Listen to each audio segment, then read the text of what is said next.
Momento más se nos van a unir a esta conferencia de prensa el subsecretario de Prevención y Promoción de la Salud, el doctor Hugo López-Gatell, quien en este momento, de hecho aquí en un salón adjunto en este mismo recinto, se encuentra participando de la sesión extraordinaria a la que convocó el día de hoy el Consejo de Salubridad General.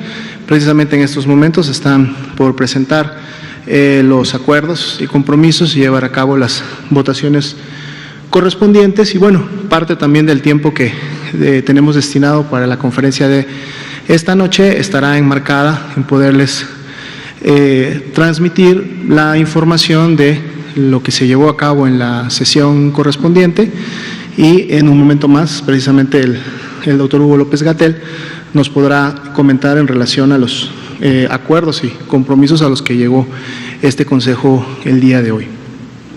Vamos a iniciar entonces con el panorama nacional sobre todo, porque de hecho, permítanme comentarles que hoy día tenemos una novedad que no había ocurrido en ocasiones anteriores.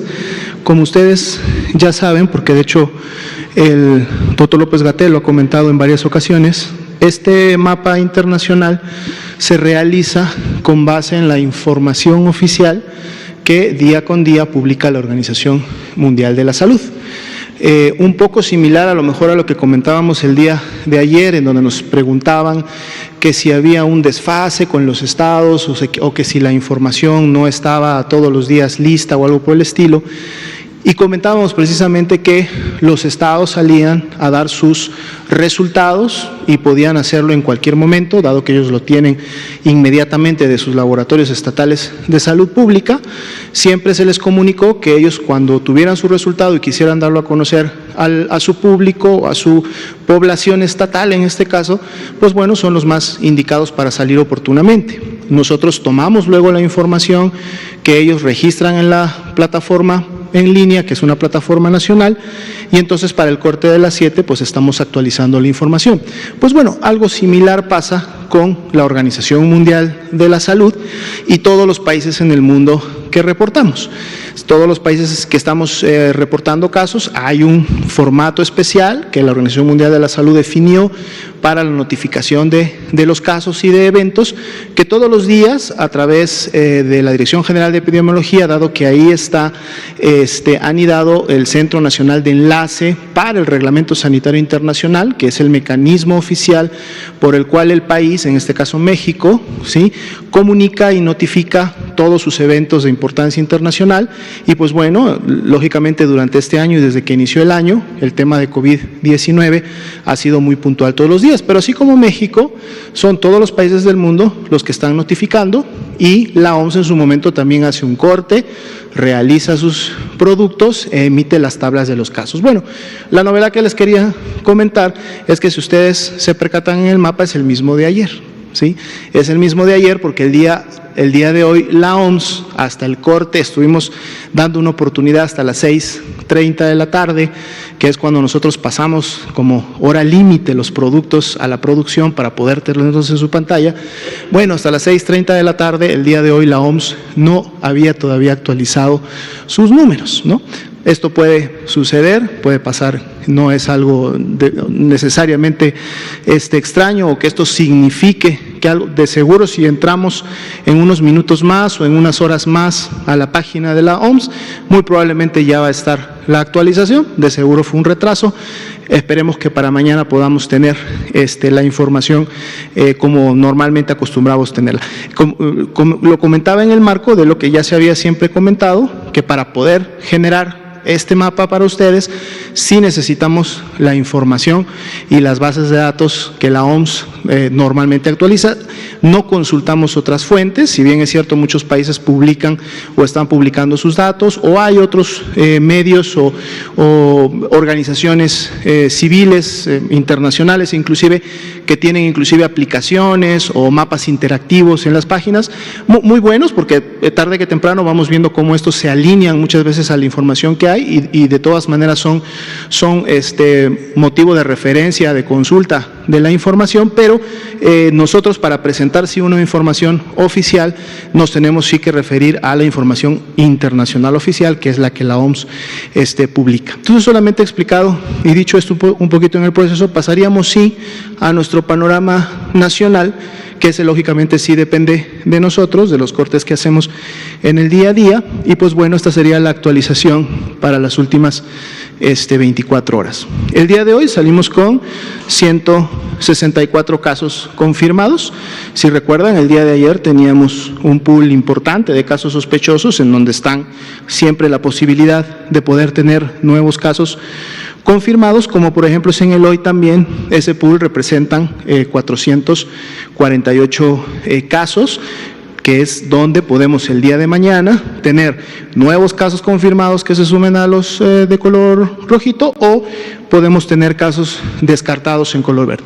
Doctor López. La distribución por estados la podemos ver precisamente representada a manera de colores en el mapa, recordando nuevamente que la información puntual para cada estado en relación al número de casos y información como el antecedente o no de viaje, la fecha de inicio de síntomas, etcétera, la encuentran también todos los días después de las 7:30 de la noche, publicada en la página oficial de la Secretaría. Como pueden ver, la distribución que tenemos por sexo para el día de hoy, se puede decir que incrementó un poquito para el sexo masculino, llegando a ser ahora un 64%, ¿no? Y la diferencia para el sexo femenino.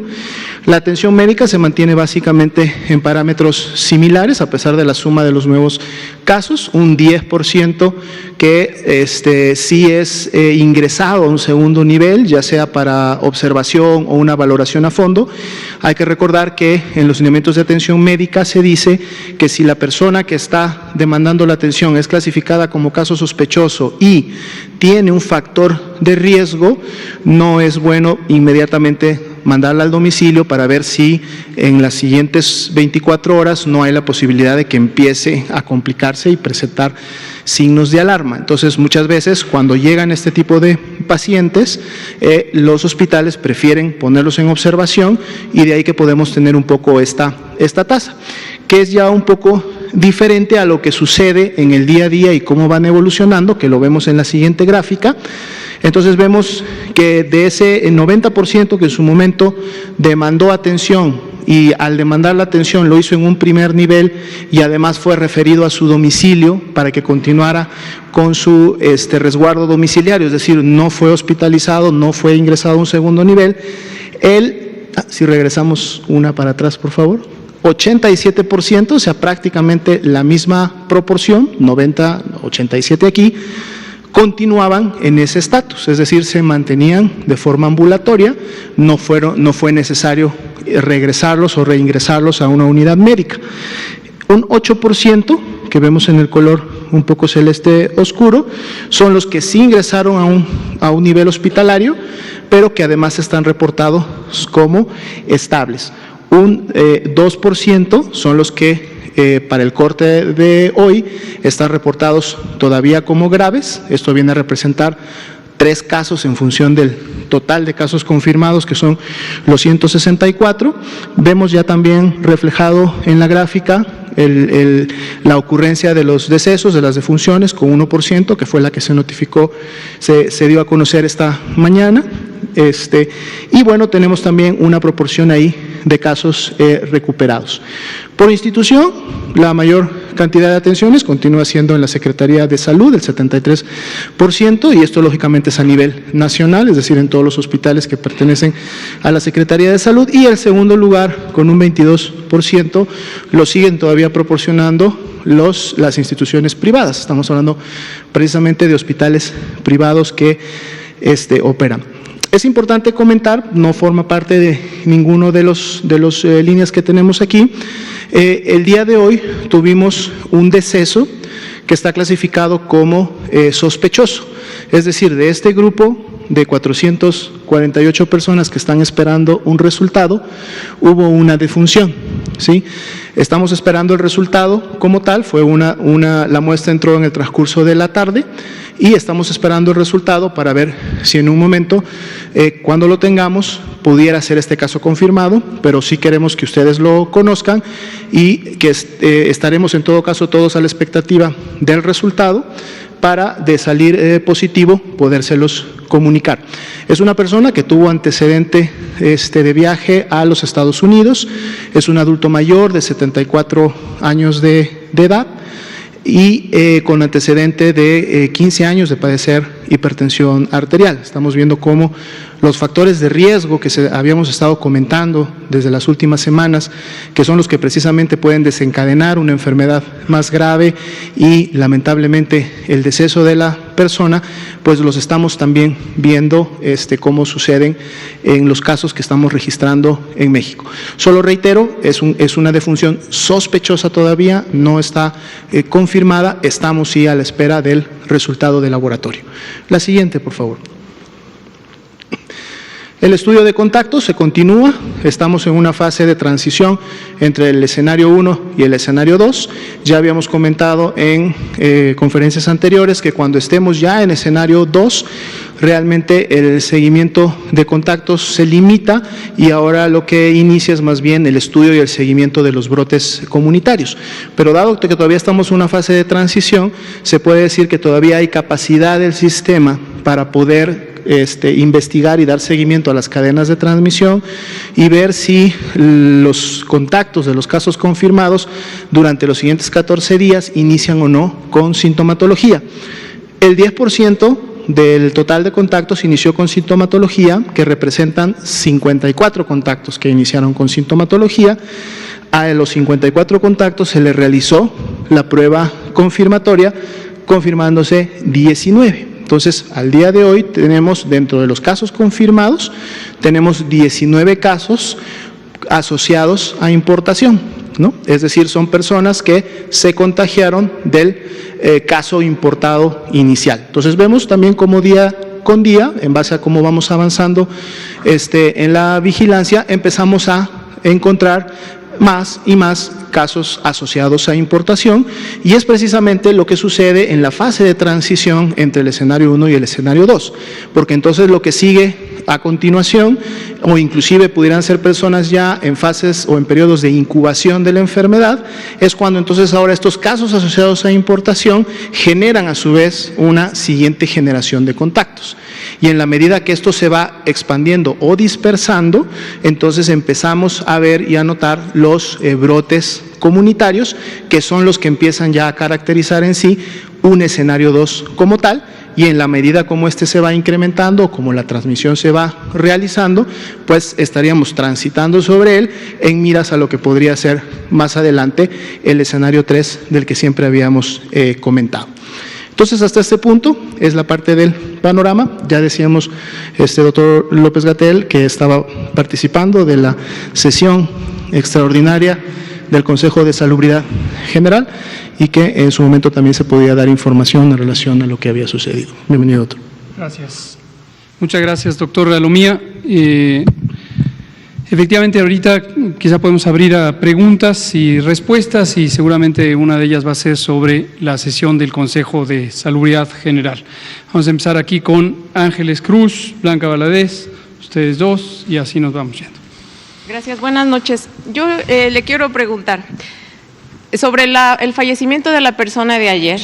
Hubo mucha confusión y a la fecha todavía no está claro. Si usted nos pudiera ayudar y precisarnos si esta persona tenía o no antecedentes de viaje al extranjero o contacto con alguien que hubiera, o sea, si calificaba para ser de este grupo de casos o definitivamente, como nos dijeron, se trata de un caso comunitario que no estaba registrado y por lo tanto quisiera yo entender cuál es la razón de que no supiéramos o que en su registro no estuviera incluido como un caso no asociado a importación. Y si ustedes han considerado modificar la hora del cierre del reporte porque cerrarlo a la 1 y darnos un reporte a las 7, hay una ventana muy grande que no me parece. Usted dígame por favor si es viable, confiable o conveniente en términos de la claridad y la transparencia que haya esta ventana y que tengamos que esperar al otro día a las 7 de la noche para tener una información más certera. Y sobre las pruebas, ya le hemos preguntado, yo misma ya le he preguntado, pero quiero insistir. Lo que ocurrió mismo ayer y lo que nos han dicho también de que cuántas personas acudieron al Vive Latino con síntomas o enfermedad del coronavirus o siendo portadores simplemente, no habla de una necesidad de hacer una búsqueda intencionada de personas para evitar que haya una mayor dispersión comunitaria y anticiparnos de esa manera a la prevención y a una menor afectación de personas. Gracias. Muchas gracias. Le pido al doctor Alomía, que tiene la información más fresca de todo esto. Claro que sí, doctor López-Gatell. En relación a la primera pregunta, de hecho, el día de ayer ustedes no iban a encontrar todavía la lamentable defunción, porque cuando precisamente hicimos el corte no formaba parte de la tabla resumen de casos confirmados. El día de hoy están a 14 minutos de publicar la tabla. El día de hoy sí se va a encontrar la defunción como un caso confirmado, y de hecho van a notar que en el antecedente epidemiológico de viaje o como tal, lo que dice es en investigación. Dice en investigación porque de la información que tenemos hasta el momento, que se recabó del estudio de caso, el cual fue levantado por el personal epidemiológico del Instituto Nacional de Enfermedades Respiratorias, identificaron que esta persona había tenido contacto en un periodo de incubación, o sea, es decir, con la posibilidad de un contagio, a 2 personas que habían desarrollado sintomatología. Y además de estas 2 personas que habían desarrollado sintomatología, se tiene un antecedente que en este momento se está investigando, que la persona había demandado atención médica previamente en otra unidad y que posiblemente, es lo que se está investigando, pudiera haber permanecido algunas horas en esta otra unidad médica. Entonces, estas 2, fuentes de investigación o líneas de investigación todavía están abiertas la posibilidad de poder encontrar una cadena de transmisión, porque dependiendo si estas 2 personas con las que tuvo contacto y que eran sintomáticas respiratorias pudieran estar en la base de datos de casos confirmados o sospechosos, o en su momento hubieran tenido algún antecedente de riesgo, no se podría descartar esta posibilidad. Claro, eso hay que comprobarlo. Hay que comprobarlo, y para poder hacerlo requiere de la investigación del caso. En este momento están trabajando las jurisdicciones sanitarias haciendo la investigación. Lógicamente, cuando hay un lamentable deceso, uno de los sesgos que tenemos es que pues lamentablemente ya no podemos entrevistar directamente a la persona, por lo tanto la información depende de lo que sepan los familiares, de lo que nos puedan compartir las amistades. Yo creo que esto va a terminar cerrado en las siguientes 24 horas, en el sentido de que ya se termina de realizar todas las entrevistas y todos los seguimientos posibles, porque lo que pasa, y mucho tiene que ver esto en la investigación epidemiológica, es justo eso, es poder rastrear, preguntar, buscar, hasta poder en su momento tener agotada toda la información. Entonces, todavía está clasificado como en investigación, pero en su momento, si no se logra identificar el rastro, claro que tendrá esa clasificación como tal. No estuvo en ninguno de los conciertos. Esta persona tiene el antecedente y de hecho lo podemos ver también con la fecha de inicio de síntomas. La fecha de inicio de síntomas es muy anterior, casi una semana antes de los conciertos que se llevaron el fin de semana. Su ingreso al Instituto Nacional de Enfermedades Respiratorias fue el domingo. El domingo él ya estaba presentando una enfermedad limitante y, como decía, tenía el antecedente de ya haber estado demandando atención en otra unidad. Entonces, esta persona no fue definitivamente a los eventos del fin de semana, además que la sintomatología, más allá de este tiempo, inició todavía casi 5 o 6 días antes de ese fin de semana. Pero hay otros 2 que sí estuvieron en conciertos, en eventos masivos. Bueno, pudiera haber un antecedente, se tendría que verificar puntualmente los periodos de incubación, como para ver si la posibilidad entre el inicio de síntomas y los periodos de incubación, que sabemos que en el hoy la media está entre los 5 y los 6 días, permitirían suponer que el contagio se pudo haber dado en un día determinado. ¿no? Si son casos recientes, realmente la posibilidad es muy poca, porque estamos hablando que necesitamos al menos 6 días hacia atrás de la fecha de inicio de síntomas, no del día que se hace el diagnóstico, sino de la fecha en la que los signos y síntomas inician, para entonces poder generar un supuesto de dónde pudiera haberse dado el contagio. Es parte, de hecho, de la investigación que se lleva a cabo en un momento determinado. Gracias. Sobre el reporte, doctor. El cierre, el corte. Sobre el corte. Sí, de hecho, la razón por la que se corta esa hora es porque la integración de todos los productos salen de diferentes áreas de la Dirección General de Epidemiología.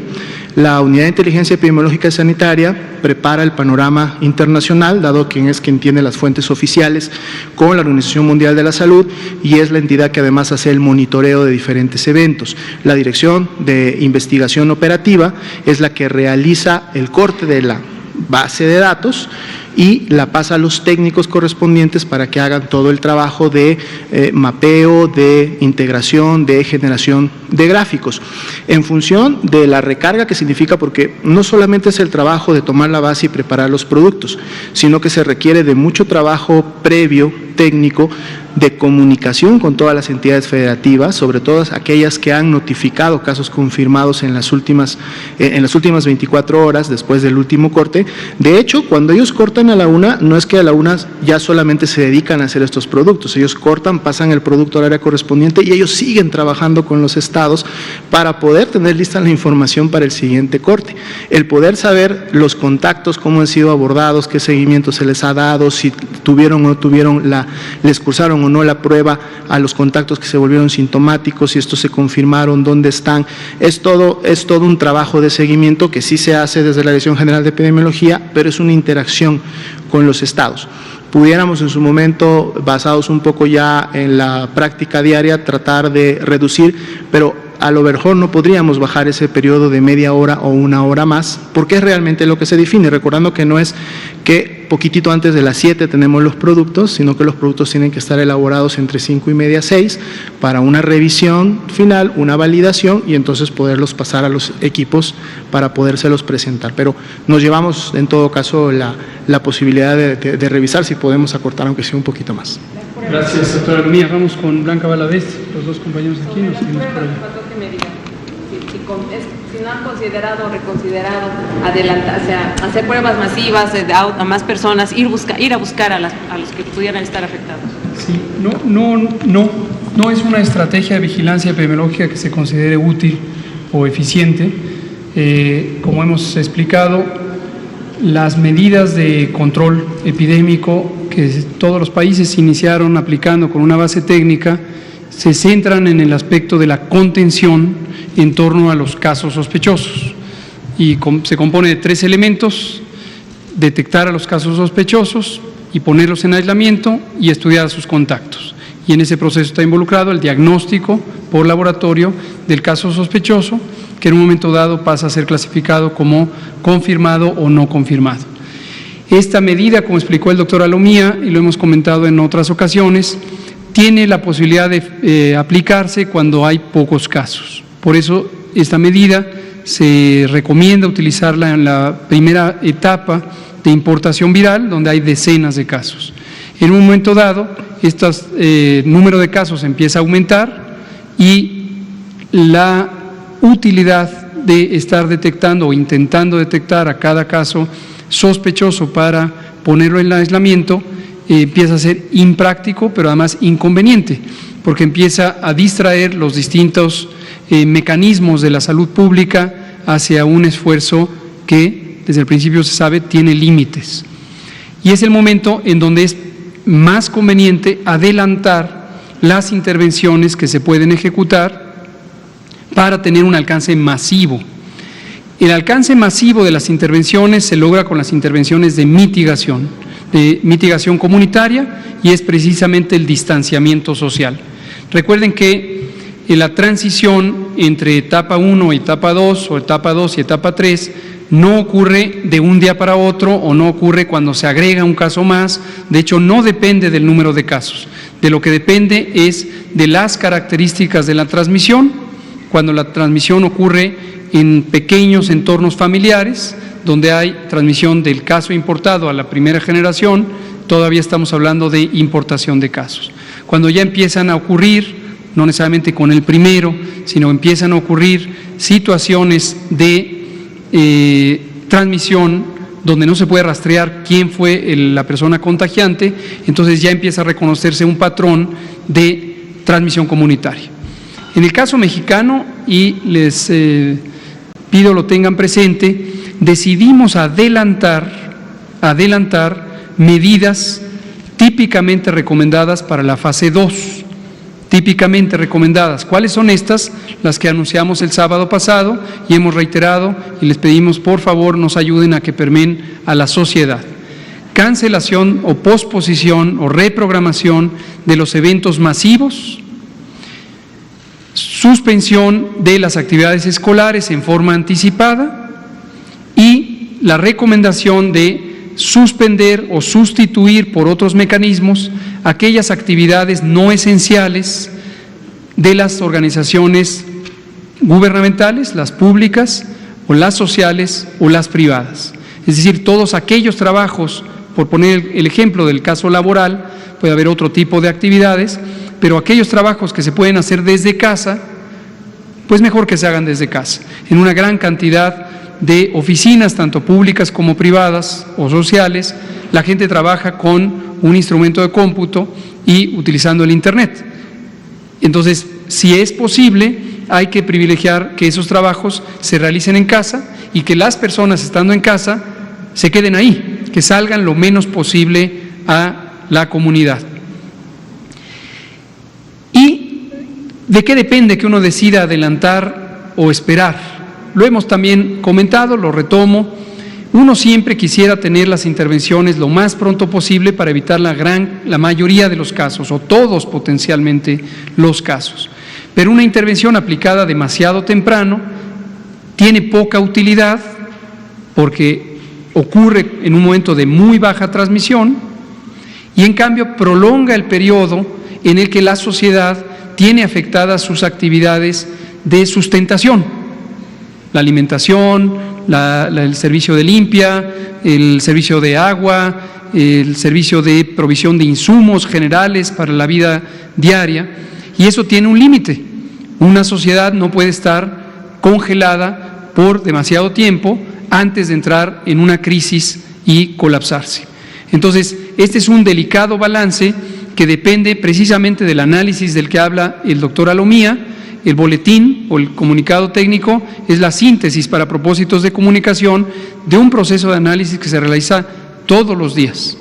Y ahí es donde uno va identificando la necesidad, la oportunidad y la factibilidad de que se hagan las intervenciones. Buenas noches. Blanca. Blanca Valadez, de Grupo Milenio. A mí me gustaría, yo sé que ya nos comentaron que en 24 horas tendrían la situación de la persona que murió, pero ¿qué pasa con la esposa o la pareja que estuvo en contacto con él y estuvo también en el hospital? Y bueno, estuvo incluso con compañeros de los medios de comunicación. ¿Qué es lo que ahí va a proceder o están procediendo? No sé si ya le hicieron a la señora la prueba o está en un proceso de aislamiento. También preguntarles, ahorita ya hay una serie de protestas, no solamente en el INER, sino también en el ISSSTE y en diferentes hospitales, que se quejan de que no hay insumos. La gente también se está quejando de que están pagando los servicios de salud cuando se supone que no tendrían que pagarlos. Comentarle, si una unidad médica, por ejemplo, en esta situación, niega una atención médica, como pasó en este caso que se está investigando, ¿a qué delito o a qué tipo de responsabilidad podría caer? Y hablo también de los hospitales privados, que ayer nos mostraron que también tiene capacidad hospitalaria como parte de hacer frente a la pandemia.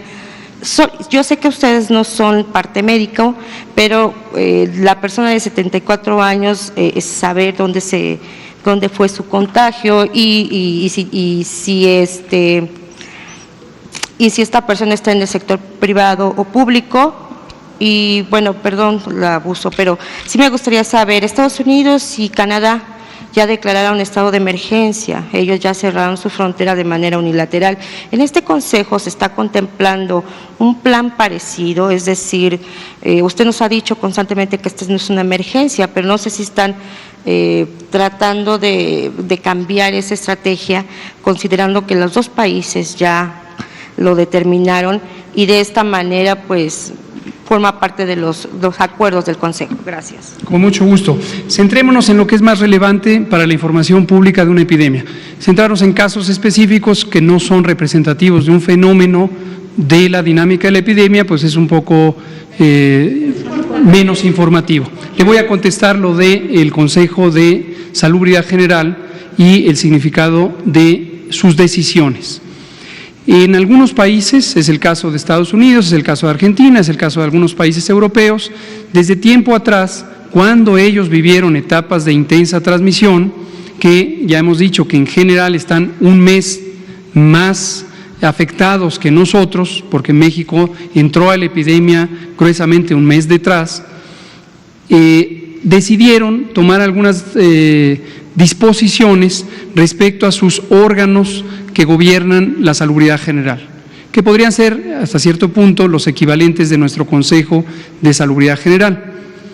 En cada país, la palabra emergencia tiene un significado diferente. ¿Por qué razón? Porque obviamente los marcos legales son diferentes y el fundamento técnico de las declaraciones de emergencia o las declaratorias de emergencia es diferente. En muchos países, declarar una emergencia implica solamente o principalmente el que se puedan disponer legalmente fondos especiales para contender con un fenómeno. Puede ser un desastre natural, puede ser un fenómeno sanitario, etcétera. En nuestro país no tenemos un marco legal tan restrictivo que nos impida contender efectivamente contra esta epidemia. Como explicamos hace unos pocos días que vino el doctor Ruy López Ridaura acompañando al doctor Alomía, mostramos cómo hemos estado teniendo la posibilidad de utilizar recursos específicamente destinados para el propósito de comprar los insumos adicionales que se requiere para los casos adicionales que esta enfermedad va a producir y que obviamente en ausencia de esta epidemia no se producirían. No hemos tenido dificultad alguna, entre otras muchas razones, porque existe la voluntad política del gobierno de actuar tempranamente, de actuar de manera integrada, de actuar de manera efectiva, y el propio presidente de la República ha tomado cartas en el asunto desde los primeros días de la preparación, contemplando que podemos tener algunas economías con reducciones de gasto superfluo que hay todavía en algunas partes del gobierno y destinarlos prioritariamente para la salud. Entonces, en ese sentido es que vamos bien. Les platico de la reunión que acaba de terminar, es la razón por la que llegué algunos minutos tarde aquí a la conferencia. Hoy ocurrió la sesión extraordinaria del Consejo de Salubridad General. Para que toda la audiencia conozca, el Consejo de Salubridad General es una autoridad de salud. Las autoridades de salud previstas en la ley son el presidente de la República, el secretario de Salud, el Consejo de Salubridad General, que es la única autoridad colectiva formada por muchas personas, pero la preside el presidente de la República, y la autoridad estatal. Los gobiernos estatales son autoridad sanitaria. El Consejo está formado por la representación de muchas de las dependencias de la Administración Pública Federal, de las Secretarías de Estado, el Consejo Nacional de Ciencia y Tecnología, de las instituciones académicas, por ejemplo, la Universidad Nacional Autónoma de México, participa también algunos representantes de la sociedad civil, por ejemplo, las fundaciones, Funsalud es un invitado permanente, y hay algunos miembros que votan, que son básicamente las instituciones públicas, y hay algunos que dan opiniones, pero no votan. La decisión está en manos del gobierno. La utilidad del Consejo es poder tener una identificación de los distintos aspectos que están involucrados en el manejo de una epidemia, tanto en el aspecto puramente de salud como de otros aspectos que tienen que ver con lo social, con lo económico, con el bienestar, con la participación de las instituciones académicas, con la investigación científica necesaria para el manejo de la epidemia, etcétera, etcétera. Entonces, desde hace algunos pocos días ha existido en la sociedad, al menos aquella que está representada por grupos selectos de personas académicas o con historia previa de trabajo en algunos poderes de la Unión, y se ha sido expresada por algunos de los comunicadoras y comunicadores. La idea de que es indispensable convocar al Consejo de Salubridad General.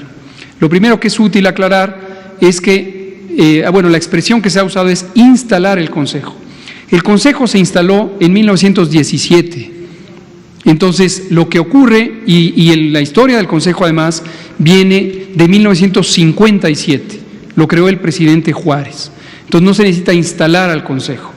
El Consejo tiene actividades del día a día que preside el secretario de Salud y coordina el secretario del propio Consejo, y tiene actividades del Pleno del Consejo, es decir, cuando hay sesiones de todas y todos los que participan en él. En este caso, el Consejo, las disposiciones que el Consejo puede tomar habían sido cubiertas extensamente desde semanas atrás, cerca de 2 meses, por comités, específicamente 2 comités que han estado sesionando conjuntamente: el Comité Nacional para la Seguridad en Salud, que preside el secretario de Salud; el Comité Nacional de Emergencias, que preside el secretario de Seguridad Pública. Y la composición, las personas y las instituciones representadas en estos 2 comités son las mismas que el Consejo de Salubridad General. Es decir, el objetivo era tener una coordinación de todo el gobierno para poder coordinarnos con toda la sociedad. Y eso lo hemos logrado de una manera muy armónica desde que inició esta epidemia.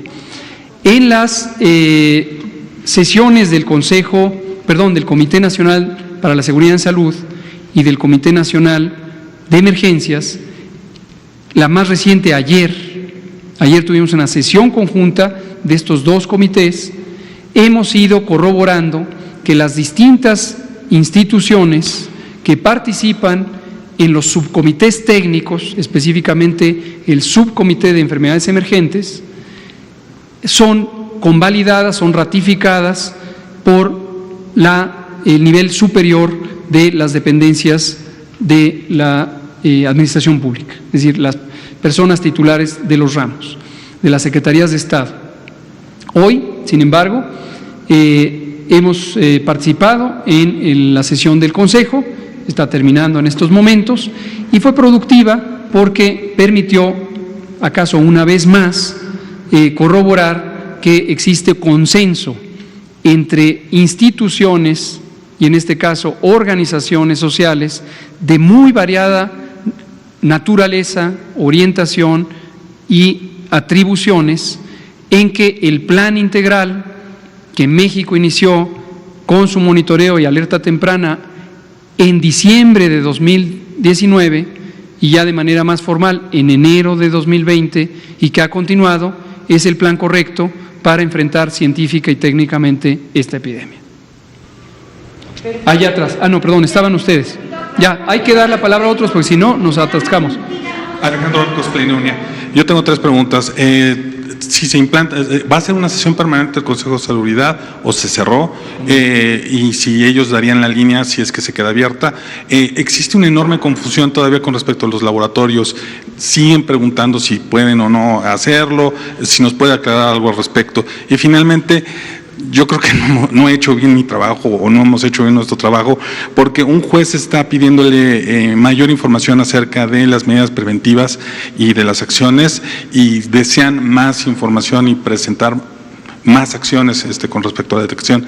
También su comentario al respecto. Muchas gracias. Déjeme empezar por la última pregunta. Efectivamente nos llama la atención que amplios sectores de la sociedad han estado informados por distintos mecanismos que tiene el gobierno federal. Por ejemplo, en toda la estructura de los programas sociales de bienestar, tenemos la posibilidad de tener comunicación literalmente en tiempo real con cerca de 21 millones de personas. Y esto ha sido muy benéfico porque desde hace varias semanas la Secretaría de Bienestar, quien coordina todo este aspecto, ha permeado ya de tiempo atrás distintos mensajes que, sobre todo en las comunidades prioritarias en términos de el gasto social y los programas sociales, están familiarizadas con este fenómeno. En ciertos ámbitos de la sociedad, particularmente algunos ámbitos urbanos, pareciera que existe un impacto muy negativo de la desinformación. Y la desinformación posiblemente solo podría atribuirse a un efecto intencional de circular noticias falsas, como lo hemos visto en varias ocasiones, incluyendo cuando se anunció sin una verificación apropiada que había muerto la primera persona con coronavirus. Afortunadamente no fue el caso. O, por ejemplo, lo que ocurrió hoy, que circularon 2 laboratorios privados, y voy a decir sus nombres, los laboratorios Chopo y los laboratorios Biomédica de Referencia, circularon en redes sociales una pequeña ficha informativa con los logotipos de estas compañías, diciendo que por disposición de la Secretaría de Salud no podían realizar la prueba del coronavirus. Por supuesto, a reserva de que alguien también esté implantando o suplantando la identidad de estos laboratorios y después ellos puedan demostrar de manera creíble a la sociedad que ellos no fueron quienes circularon esta noticia o esta información, que podría interpretarse quizá como confusa en el menor de los casos. ¿Cuál es la realidad? No existe disposición alguna de prohibir el diagnóstico realizado por instituciones o organizaciones privadas. Lo vuelvo a decir, la Secretaría de Salud, el Gobierno de la República, no está impidiendo que empresas privadas de diagnóstico o bien hospitales realicen la prueba. No solo eso, desde que inició la preparación y se instalaron los grupos técnicos para el manejo de los planes de esta contención y mitigación y demás de esta epidemia, se invitó a distintas compañías privadas de hospitales y de laboratorios que han estado trabajando de manera muy armónica con el gobierno en la preparación. Y se tomaron desde el principio 2 reglas generales que de manera específica podría detallar el doctor Alomía. La primera es: para poder hacer el diagnóstico hay que demostrar que el diagnóstico es válido. Esto quiere decir que la prueba se hace correctamente, siguiendo los estándares nacionales e internacionales que la entidad correspondiente, que es el Instituto de Diagnóstico y Referencia Epidemiológicos, INDRE, acredita. Entonces, el INDRE tiene la facultad de acreditar la competencia técnica de los laboratorios de cualquier característica, los laboratorios públicos de salud pública o los laboratorios privados.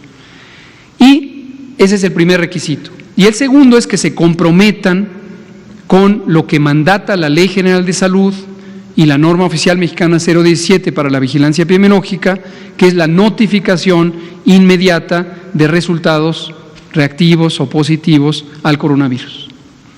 Existen 16 laboratorios, 16 compañías que desde el inicio expresaron su deseo de participar en este proceso de reconocimiento de su calidad.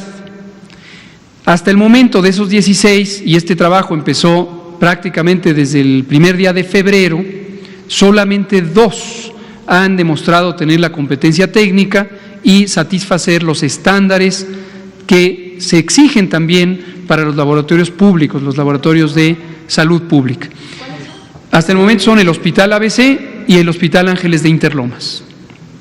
Todos los demás están bienvenidos a demostrar que son competentes y que se comprometen con la vigilancia epidemiológica. Y hablando de noticias falsas o potencialmente confusas, también hoy circuló una fichita que hablaba de un laboratorio que presuntamente estaría en las lomas de Chapultepec, aquí en la Ciudad de México, que realizaría pruebas a demanda por un costo de 3,500 pesos y que la prueba se toma sin necesidad de bajarse del vehículo. No tenemos conocimiento en el trabajo serio, en el trabajo dedicado, en el trabajo basado en evidencia, de que haya una solicitud de un laboratorio con estas características. ¿Qué nos preocupa?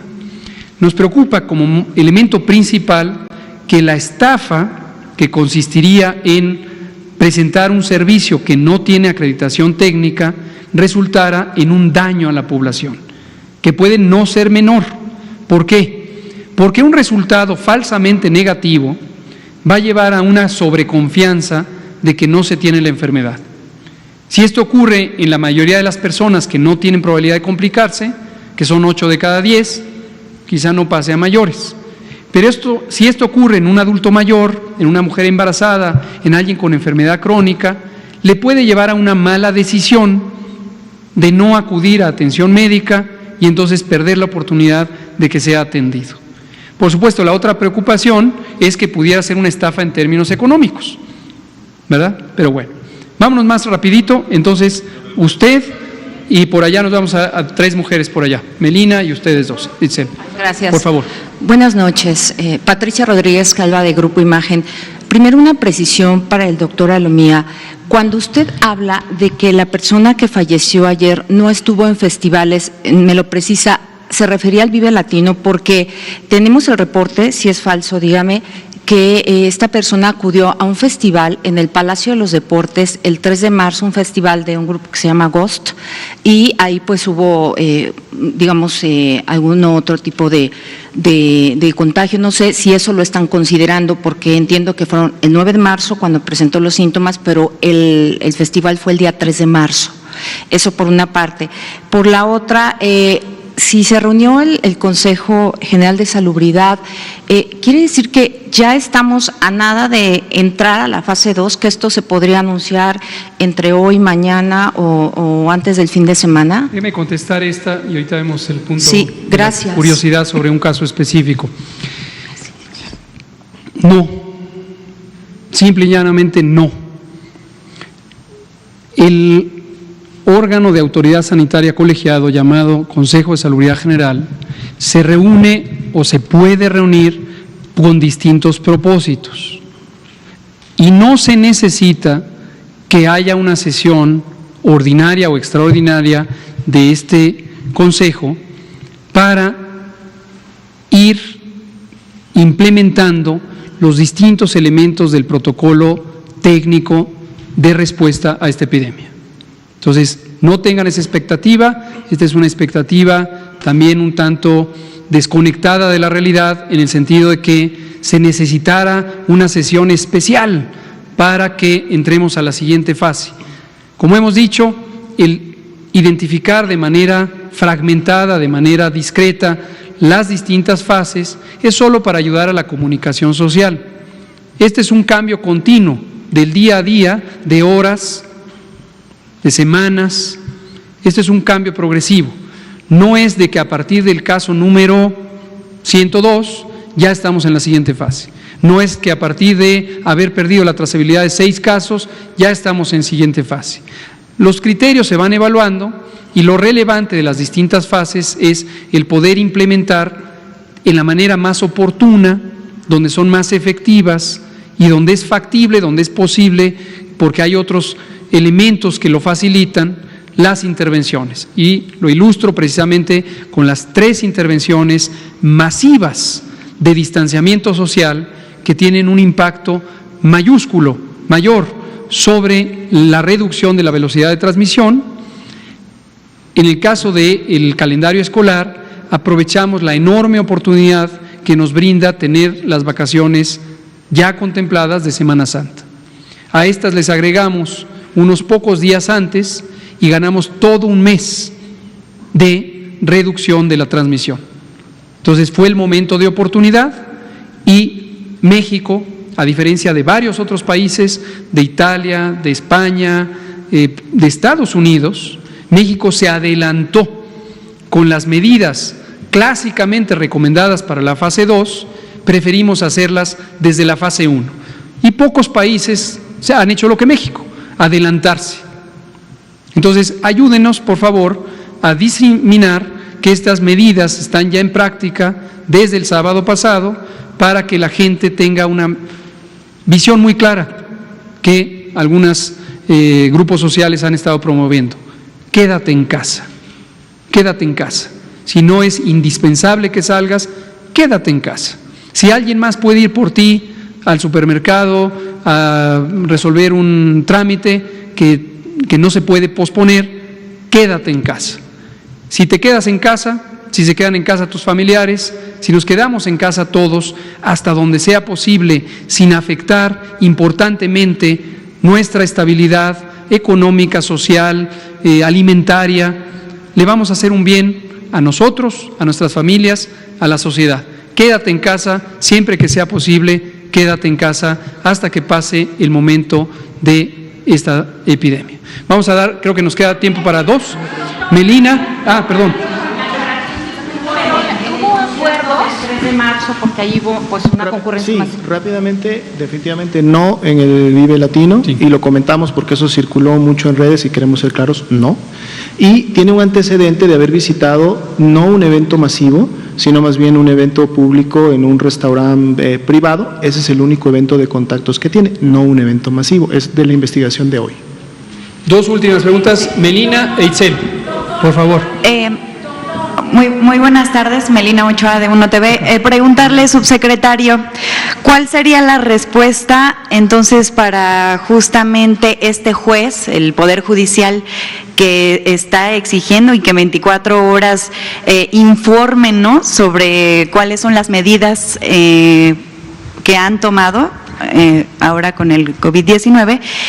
¿Y qué otras cosas acordaron en este consejo? ¿Qué otras cosas acordaron? Y esto, bueno, ya nos queda claro, no significa entonces una emergencia nacional.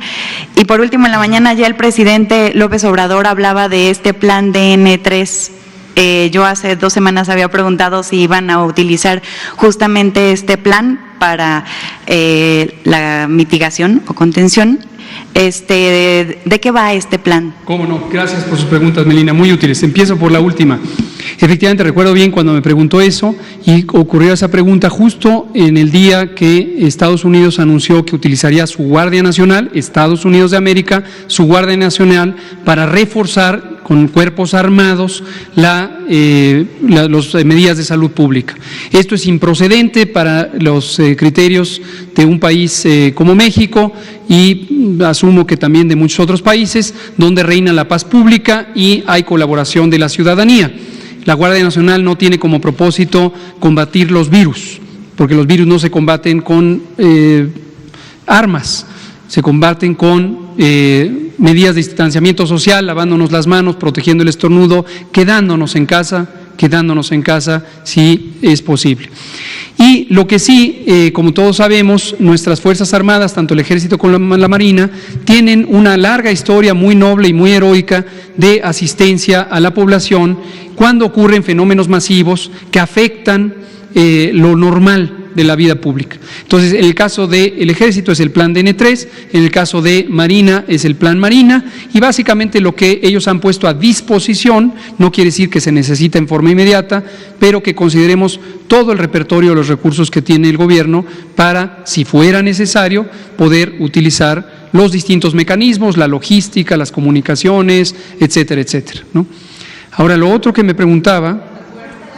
¿Qué otras cosas? Le leo los acuerdos del juez, muy rápidamente le digo, no conozco el escrito formal del juez o lo que haya dispuesto. Si lo que pide es información, pues con gusto le vamos a contestar. Gracias, como se puede mostrar en múltiples evidencias, incluida la vivencial de todas estas conferencias de prensa, aquí está la información, está el micrositio, están las comunicaciones que tenemos en los estados, están las minutas de los comités, subcomités y ahora el Consejo. Entonces hay evidencia profusa de que existen las medidas. En México empezaron con el monitoreo y alertamiento temprano el 31 de diciembre de 2019. Justamente en el Consejo, el Consejo tomó nota formal de todas estas medidas. En la sesión el primer punto de agenda, después de declarar válida el orden del día, fue que se le pidió a la Secretaría de Salud relatar todo el inventario de las intervenciones de preparación y ya ahora de respuesta.